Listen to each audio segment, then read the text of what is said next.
يقول السائل: السلام عليكم ورحمة الله وبركاته. وعليكم السلام ورحمة الله وبركاته.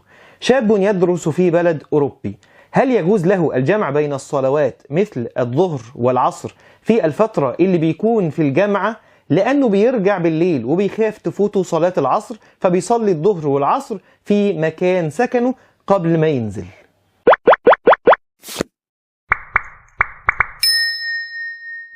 أولا لازم نبقى عارفين إن الله عز وجل قال إن الصلاة كانت على المؤمنين كتابا موقوتا، فالعبادة دي لها وقت معين. كل صلاة اللي هي الصبح والظهر والعصر والمغرب والعشاء كل واحدة منهم لها وقت بداية ولها وقت نهاية. ما ينفعش إن أنت تصلي صلاة من الصلوات دي لا قبل ميعادها ولا ينفع إن أنت تأخرها بدون عذر لبعد ميعادها. ولأن الشريعة من خصائصها التيسير، فالله عز وجل شرع إن الإنسان ممكن إن هو يجمع ما بين الصلوات زي الظهر والعصر أو المغرب والعشاء مع بعض لو كان عنده عذر معين، وممكن ان هو يجمع جمع تقديم او جمع تأخير. يعني مثلا ممكن يصلي الظهر والعصر بعد صلاة الظهر، ده اسمه جمع تقديم، وممكن يصلي الظهر والعصر بعد صلاة العصر يبقى اسمه جمع تأخير. نفس الكلام في المغرب والعشاء، ممكن يصلي المغرب والعشاء بعد صلاة المغرب يبقى اسمه جمع تقديم، وممكن يصلي المغرب والعشاء بعد صلاة العشاء ويبقى اسمه ساعتها جمع تأخير. ولكن ما ينفعش ان انت تجمع ما بين الظهر والعصر او المغرب والعشاء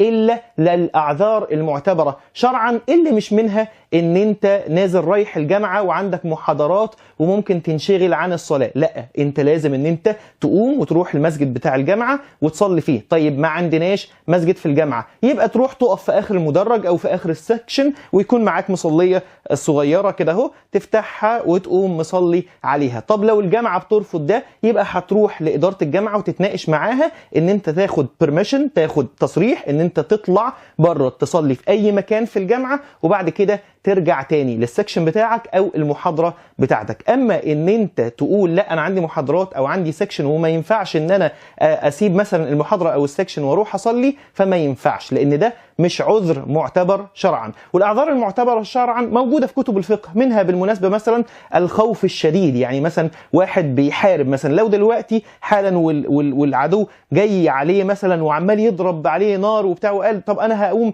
أصلي دلوقتي الصلوات في مواعيدها بالهيئة بتاعتها، ممكن يموت. هنا في عذر ايه تاني؟ ممكن يكون في السفر واعذار تانية. ولكن في الجملة الانسان لازم يصلي، العبد لازم يصلي الصلوات في ميعادها، الا لو كان عنده عذر معتبر شرعا ان هو ممكن ان هو يجمع بين الصلوات، واللي انت بتقوله مش عذر مطلقا. وهنا في نقطة مهمة جدا كتير من الناس بتتلخبط فيها، سواء كانوا عايشين في اوروبا او حتى عايشين في الدول العربية والاسلامية، هي ان انت ما ينفعش تاخد الرخصة بتاعت حاجة انت مش من اهلها. يعني انت عشان تاخد رخصة بحاجة معينة لازم تكون من اهل الرخصة دي. ما ينفعش ان انت عشان متوقع او حتى متأكد ان انت كمان شوية ولا قدام هتبقى من اهل الرخصة دي فتقوم مستخدمها قبل ميعادها. زي ايه؟ زي مثلا واحد قطره الساعة واحدة، هو من سكان القاهرة وقطره الساعة واحدة لاسكندرية مثلا، وهو دلوقتي هيروح محطة رمسيس عشان خاطر يركب القطر بتاعه الساعة واحدة، فوصل هناك الساعة 12:30 وكان أذان الظهر الساعة 12.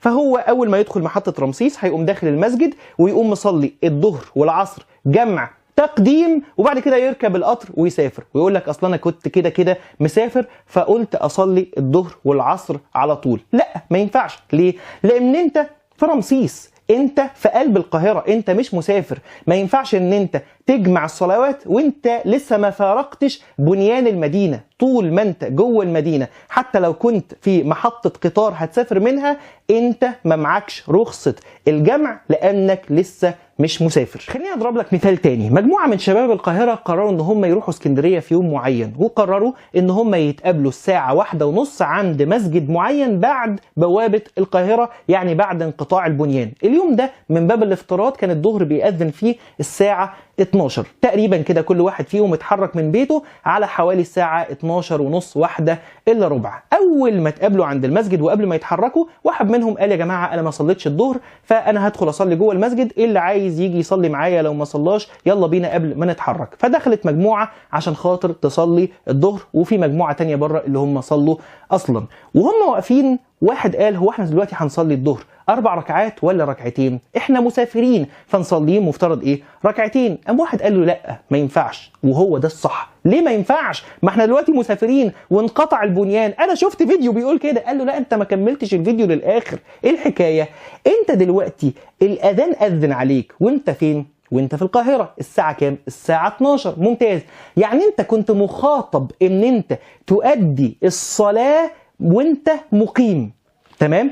بعد كده انت سافرت، فما تجيش تقول والله انا دلوقتي بقى مسافر هأدي الصلاة كالمسافر. ليه؟ لان انت كنت مخاطب بيها، كانت فرضت عليك وانت مقيم، فحتى لو سافرت لازم تصلي الصلاة دي من غير رخصة المسافر، يعني لازم تصليها 4 ركعات لأنك خطبت بيها وأنت مقيم. وصلت؟ فما ينفعش حد ياخد رخصة إلا لو كان من أهلها. ربنا رب يبارك في الجميع. لو عندك سؤال تاني اكتبه في التعليقات تحت، ولو عايز تتابع كل الأسئلة والأجوبة اللي احنا شغالين عليها ممكن تتابع هاشتاج س ج الغليظ. جزاكم الله خيرا، والسلام عليكم ورحمة الله وبركاته.